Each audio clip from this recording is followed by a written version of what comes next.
On ktalk.co.za, on the app, on DSTV channel 885, and across the city on 567 AM. Join the conversation. This is Cape Talk. This is Cape Talk. It's 28 minutes to 10 o'clock. Every Friday morning, round about this time, we cross over to the UK and we speak to Dr. Chris Smith, the Naked Scientist. He answers your science and natural history related questions. So get them coming in. 021 446 0567. Drop me a WhatsApp 072 567 1567. And a reminder, Dr. Chris Smith is a doctor, but he can only answer science and natural history related questions. He cannot give you a diagnosis over there. If there's something that is ailing you, we advise you go to your doctor, go to your clinic and get a proper in-person diagnosis. But Dr. Chris Smith, thanks so much for joining us here on air. How are you doing? Morning. I'm in really good shape. How about yourself? Very good. It's been a long week, and there's a question that's popped in about sleeping. And I want to reflect on that. But first, we have our first caller, so we'll jump straight into John from Wynberg. John, how are you doing? Fine, thank you. Morning, Doctor. Hi, John. What's the status quo regarding sanitizing groceries, wrapping coming in, and what about newspapers and letters dropped in one's letterbox? I presume this is in relation to COVID, right? And the answer is that this is a respiratory infection. And most of the cases we're seeing will be spread via the respiratory route. In other words, people who are symptomatic and even people who are asymptomatic, coughing, breathing out particles, which are droplets of moisture from their airways with virus in them. Now, some of those particles will land on surfaces, and they will therefore land on things we touch, because one of those surfaces could be your hands, especially if you've had a tissue and blown your nose. But the amount of time the virus remains viable on surfaces is pretty limited in the grand scheme of things. The likely route into the body of catching the infection that way is that you're going to breathe it in, not eat it in. And since you don't really eat the tins that your groceries or tinned products come in, you don't eat your post, you open it and hopefully then wash your hands anyway, then really, whilst that can make a very small contribution, the elephant in the room is the respiratory route of transmission, which is why the virus spreads well where there are big crowds of people in poorly ventilated spaces. So really, if you want to make the biggest difference to your chances of picking it up, it is resort to being a hermit, which is not terribly good for your loneliness score or your sociability, but that's one way. But avoiding very crowded places and avoiding very poorly ventilated places, because that means there's more likely to be more virus in the air for more time, and that means you're more likely to encounter an infectious dose of it. And of course, the whole thing's underpinned by grab a jab. The best weapon we have against this virus is a vaccination, and as soon as you can, if you're offered a vaccine, please, as one of our Deputy Chief Medical Officers said in the UK, grab it with both hands and definitely offer it even to your mother-in-law, because this really makes a big difference. It's very, very effective indeed. So yes, hand washing makes a difference. Yes, cleansing surfaces makes a difference, but the real big difference comes from vaccines and also from the respiratory route, staying away from big crowded places. Chris, the next question is a personal one, and I'm going to ask this person's question after I ask my question, is that I've discovered that I'm a slow start. I do a preview for the show at about 8:15 with Refuel Malota, and usually when I get into a studio, I'm still stretching. I'm up at about 6 in the morning, but at 8:45, I'm still stretching. And my colleagues often ask me, are you okay? And I say, no, I'm still asleep. It is only after the second hour of the show that I get a boost of energy. And I don't know if it's the adrenaline of having the pre-show nerves that anyone in broadcasting has before they go live on air, that only after the second hour of the show, I feel this is now 4 hours after I've woken up, have a burst of energy for the day. We have sleep cycles, but do we also have energy cycles? Oh, yes.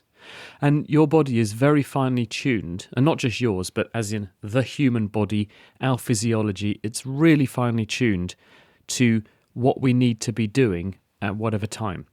So, in other words, you have an anticipatory system that turns on the energy when your body expects you to burn a lot of energy. So when we go to bed at night, there is no point while we're trying to sleep in having our metabolism thundering away, burning calories, producing energy that you're not going to use because you are down at your basal metabolic rate, because you are recumbent, you're sleeping. But when you get up in the morning, you need to make sure that you're ready to go and leap out of bed full of the joys of spring. And so your metabolism, in tune and in response to signals from your body clock, and every cell in your body pretty much is running a clock, which is a slave clock driven by a master clock in your brain, which tells all of the other clocks to sync up around your body, turn on your metabolism. And so your metabolism begins to rev up to make energy available hours before you actually wake up in the morning. But here's the wrinkle. Some people are what we dub night owls. Some people are what we dub larks. There are different so-called chronotypes, chronos from the Greek word clock. There are people in the population who have a particular clock configuration which is genetically driven, which means they are much better and feel much better if they're given a later start to the day. So they are definitely not breakfast show presenters. There are people who are larks. They're up with the sunrise, and they feel much better, much more energized, and they perform much better really early in the day. They definitely are better breakfast show presenters, and they would make terrible late night chat show hosts. And it's just down to human physiology and the genetic hand that you inherit from your parents that determines which of those chronotypes you are. And we know what the genes are. And so in theory, you could go and get tested, Lester, and you could find out if you have a particular constellation of genes that mean your body clock tends to favour a slightly later start to the day. That means your metabolism, and don't forget, we're not just talking about muscle metabolism, we're talking about energy being burned off in your brain, which is your most metabolically hungry organ in your body. Your brain contributes about 2% to your body weight, but it burns off about 20% of the oxygen that you use in any one moment. So it's really metabolically hungry, and the metabolism of the brain also massively shifts up when you're about to wake up or in anticipation of waking up. And if you have a slightly delayed start to the day metabolically, you will also have a slightly sluggish start to the day behaviourally too. I'm the same. How do I compensate? Massive dose of coffee, Lester. So it's got to be a good one, though. But that does have the effect that you tend to have to anticipate when you're going to do your radio programme and have your coffee at least 40 minutes beforehand, and don't overdo it, because otherwise, if what happens to you happens to me, you talk too fast, and then you're so frantic and hectic that you can't actually make sense. So there's a sweet spot there, and you've got to dial into it. And I'll send that test results to our HR and our programming manager. Absolutely do. I mean, one of my friends, Russell Foster, actually discovered part of the system in the back of the eye that sets your body clock. And a very fabulous scientist, and he was trying to do studies where we could start the school day at a slightly later time for certain age groups, because we're all familiar, and I've got 2 teenagers now, and the difference between a 6-year-old and a 16-year-old in terms of when they want to get up in the morning could not be more stark. And any parent listening to this in the same, but they will know exactly what I'm talking about. They don't want to get up in the morning. And so it's not just your genetics that make a difference. Your brain development and hormones and puberty also makes a big difference to this as well. And Russell tried to set up a project where they would start the school day for certain groups and certain age ranges slightly later, because the evidence they had was that kids learn better later. And if you talk to educators, they will tell you that some classes, especially at the beginning of the day, are much more sluggish than at the beginning of the day for other ages of kids. And so it really does make a difference. And I don't think you're still a teenager. I mean, you may be one at heart, but I don't think behaviourally you are. So I suspect in your case, it is more a chronotype genetic thing, and that's your inherent makeup, than a hormonal thing. But that is also important. So that leads to our question from a listener. Is there a difference in sleeping on one's left-hand side or one's right-hand side when it comes to health? No. There was one very, I think, pretty lame study, or there was a handful of lame studies that looked at sleeping position and whether you were dreaming very much and remembered your dreams or not. I don't think really I rely on those studies. But in terms of sleeping position, no, there's not really a difference between sleeping on your front, sleeping on one side, or sleeping on the other. Really, it comes down to, do you sleep with somebody? And if you do, where are they in the bed? Because that makes a difference. And what side of the bed do you sleep on? It's really interesting that as well, because couples tend to have a favoured side of the bed, of course, their side, his side, her side, or whatever. And you will find that some people always favour the right and some people always favour the left. I've done the experiment and tried to swap them round when we go away to hotel rooms and things, and you get some pretty grumpy looks. It's really interesting, isn't it? There's definitely a sort of habitual aspect to this, but I suspect that may also be playing a role. Psychology and sociology, it could also be behavioral science, and in certain cultures, men would be That's right. expected to sleep on the side of the bed that's closest to the door. And There's various reasons for that, mate. Well, Zuki is asking also on sleep, but please ask this, Dr. Chris, if one's chronotype can be changed by habit. For example, can a person who is genetically not a morning person become, after decades, can you become one if you've had to wake up day in and day out to wake up early for work? Well, you can certainly rehearse and practice, and one of the things humans are very good at is making adaptations in order to improve our performance under any circumstances. But you will always be fighting your genetics, and there will be people who say, I've done this for 20 years, I can't do it anymore. You know, I am not a morning person, and I'm much better when I function late at night. But I would find that when I was first a junior doctor and I was having to turn up, I liked medicine much more than surgery, because the surgeons always started very early in the morning, so they could see all their patients and then get into the operating theatre and get stuck in.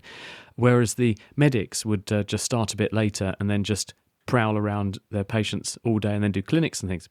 I didn't like surgery for that reason. So isn't it interesting? I didn't like surgery. Too many early starts, like medicine, don't mind finishing a bit late. We're taking your calls, taking your messages, your voice notes. 021-446-0567. Drop Dr. Chris a WhatsApp, 0725671567. Plenty of messages. I'd like you to call in and ask your questions directly. Mark asks, hi, Dr. Chris, is addiction an inherited trait? My dad and uncles are horse racing fanatics, and I'm very interested in sports, in sports betting, especially football, but I'm wary that I may become addicted. That's a message from Mark. Hello, Mark. Well, the reason that we enjoy things like gambling and betting is the same reason actually we enjoy doing other dangerous things or risky things, and the same reason actually that you can get addicted to gambling as you get addicted to heroin.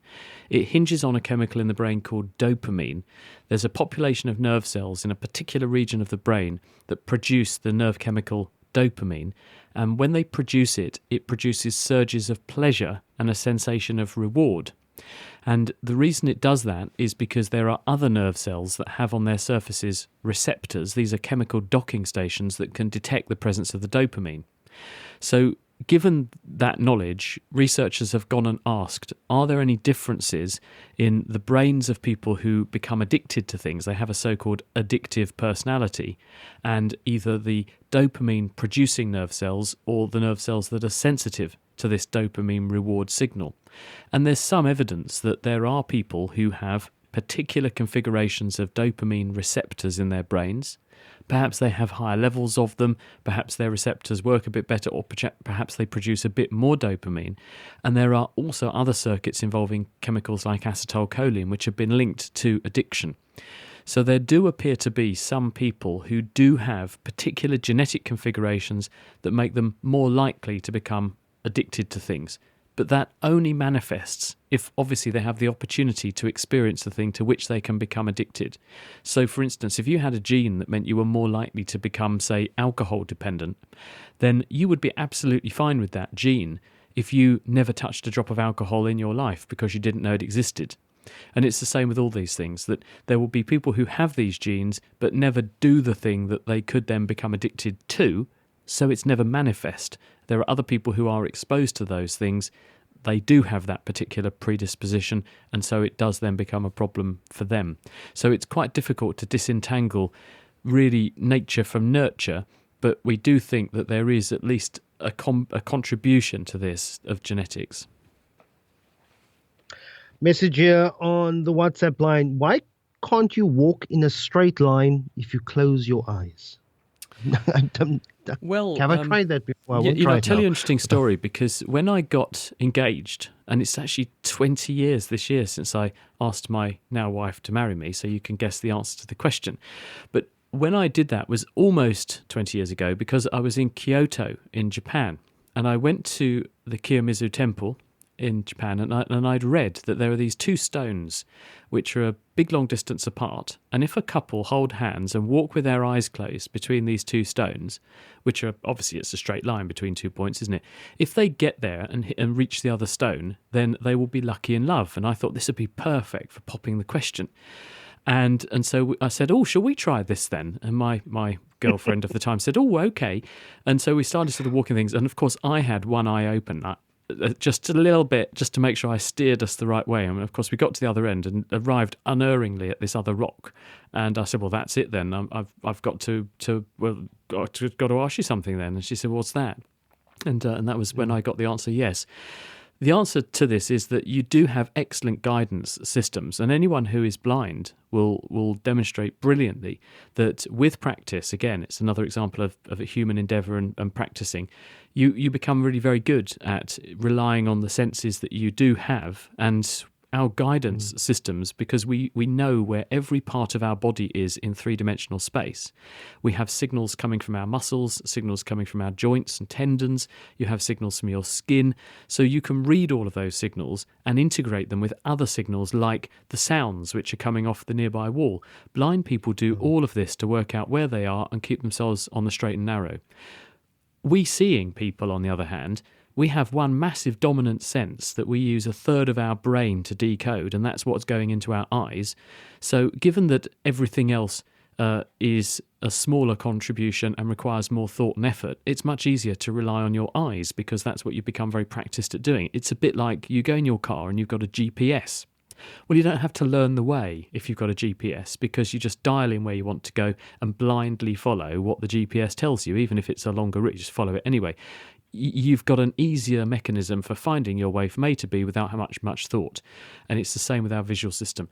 If you do shut your eyes, because you are robbing yourself of the system that you are most familiar with using most of the time, and you haven't honed your other senses quite so well, you do go off target a bit. But the human body's still pretty good at doing this kind of thing. You just have to concentrate a bit more. Seems as if sleep and addiction dominating our questions today. Get your questions coming in for the next 10 minutes. 021-446-0567. Drop me a WhatsApp. 072-567-1567. Let's have a listen. Do a voice note. I was just wanting to comment on the caller who's addicted to gambling, or thinking of his parents and his grandparents gambling, is that I think there's a childhood disposition that your parents did something and therefore you associated that with a good feeling, and therefore you require that good feeling to satisfy your dopamine. So I think sometimes it can be hereditary, but most times it's more passed down through childhood adaptation and acknowledging what makes your parents happy, and trying to instill that happiness in yourself because you understood what that happiness felt like. Justin from Weinberg. Thanks so much. Your thoughts on that, Chris? I think Justin makes a very good point, but it's quite hard to reconcile that if you took the example of, say, heroin addiction or cocaine addiction or even smoking addiction or alcohol addiction. I think that is right in the sense that it does lead you down the slippery slope. It's more likely to lead to the establishment or the behaviour which in the first instance gets you into the thing. But we know there are very specific neurological changes which go along with being addicted to something, and we all know what those sorts of things are. It is the fact that it robs you of your ability to carry out your life normally. It tends to lead to people behaving in ways that you wouldn't normally behave, and people have enormous amounts of distress when they're prevented from doing the thing that they normally do, that they're addicted to, and there can be physical consequences for them if they don't do it. So I think both aspects of this are important. Certainly the environment, and that's what I meant when I said nurture, the environment of getting people into something in the first place, a sort of mental receptivity to that particular behaviour. But then underneath that is the neurological situation that enables it to be sustained and consolidated. And some people probably do that more efficiently than others, which is why they're more likely to get hooked on a behaviour and less empowered to change whatever they feel is going wrong.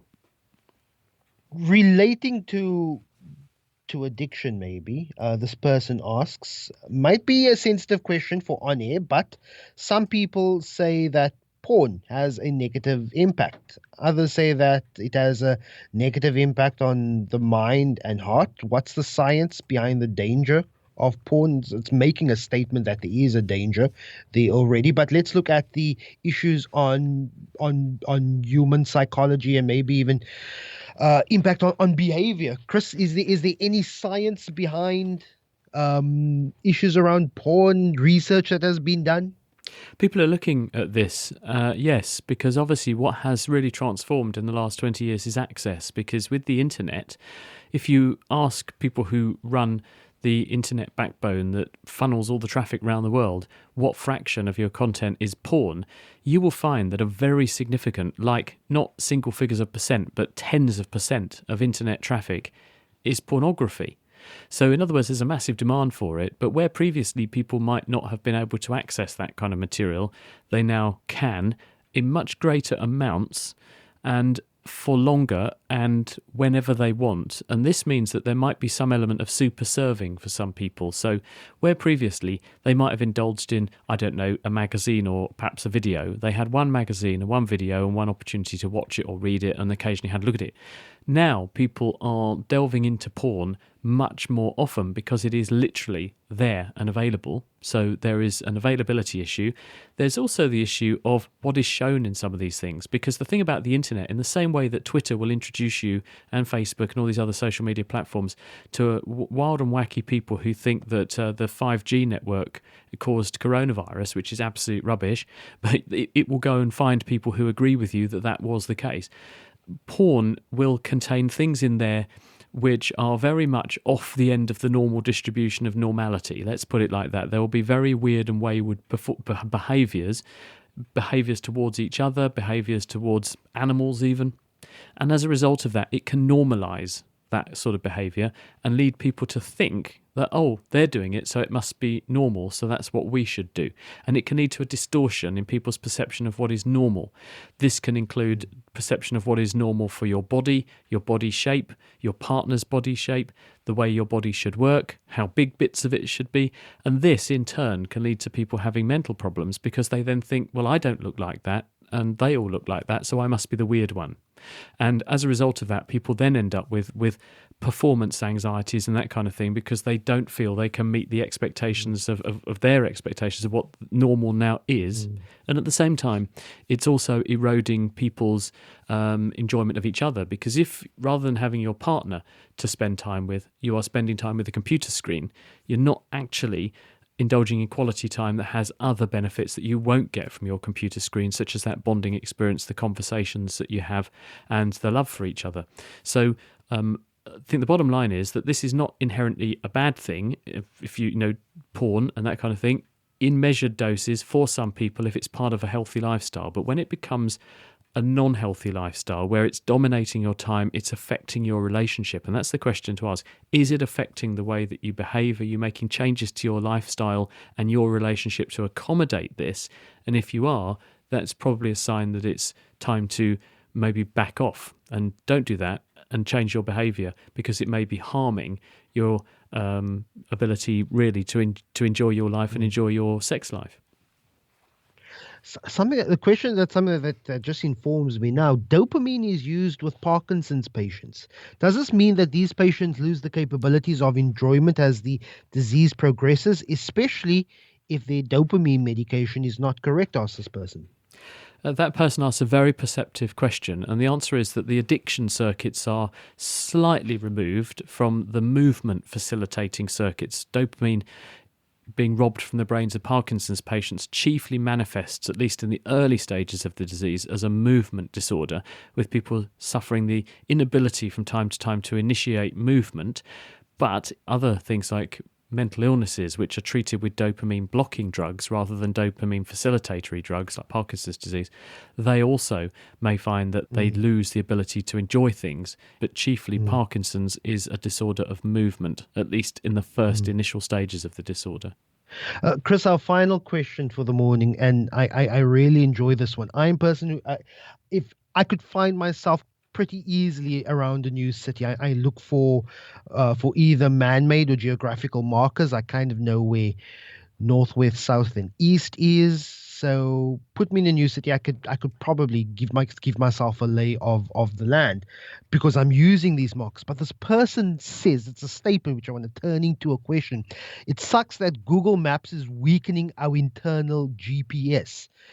Is GPS computerized systems affecting how we perceive and we gauge and we measure landmarks around us instead of using our own maybe internal compasses, relying too much on GPS systems? Whatever we do, we become better at.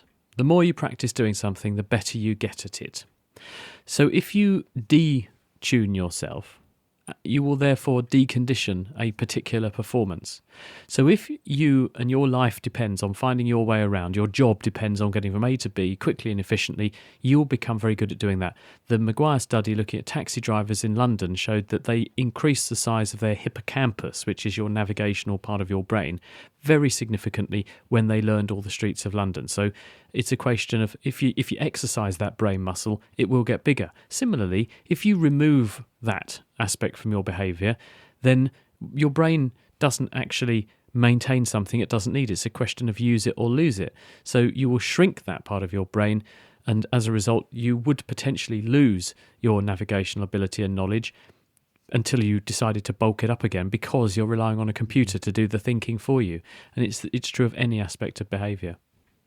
So you could actually grow your brain by deciding to take a walk, getting lost, and trying to figure your way back. It actually helps your brain develop. I would say that learning a geography, learning a map, and having to navigate through an environment is using particular circuits in the brain, and the more you use them, the more developed they're going to be. Dr. Chris Smith, that's all we have time for.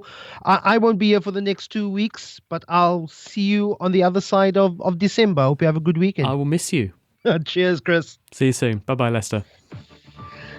On capetalk.co.za, On the app on DSTV channel 885. and across the city on 567 AM. Join the conversation.